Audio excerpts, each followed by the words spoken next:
அன்ஹெல்த்தியான ப்ராடக்ட்ட ஹெல்த்தின்னு சொல்லி விக்கிறது தப்பு தானே! ஆனா இந்தியால அதான் நடந்துகிட்டு இருக்கு. ரீசென்ட்டா இந்த வீடியோவ நெறைய பேர் பார்த்திருப்பீங்க.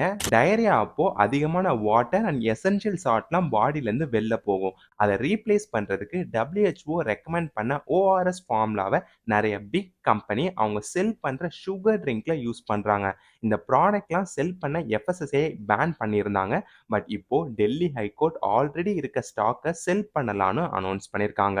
டயரியா அப்போ இந்த சுகர் ட்ரிங்க்க குடிக்கிறதுனால எக்ஸஸா இன்னும் பாடிலேருந்து வாட்டர் லாஸ் ஆகும். சேஃபா இருங்க. யூஸ் பண்ண குக்கிங் ஆயில அகைன் யூஸ் பண்றதுனால cancer, heart disease and liver டிசீஸ்னு நெறைய ஹெல்த் ப்ராப்ளம் வருது. அதனால National Human Rights Commission FSAI ட்ட ஸ்டேட் வைஸ் ஆக்ஷன் ரிப்போர்ட்ட கேட்டிருக்காங்க. வந்தே பாரத் ஸ்லீப்பர் ட்ரெயின் வீடியோவ ஆன்லைன்ல ரிலீஸ் பண்ணிருக்காங்க. மோடி கவர்மெண்ட் 33,000 crore LIC ஃபண்ட அதானி குரூப்ல இன்வெஸ்ட் பண்ணிருக்காங்கன்னு வாஷிங்டன் போஸ்ட் ரிப்போர்ட்ல சொல்லியிருக்காங்க. இது பொய்யான ரிப்போர்ட்னு LIC சொல்லியிருக்காங்க. Follow for daily updates.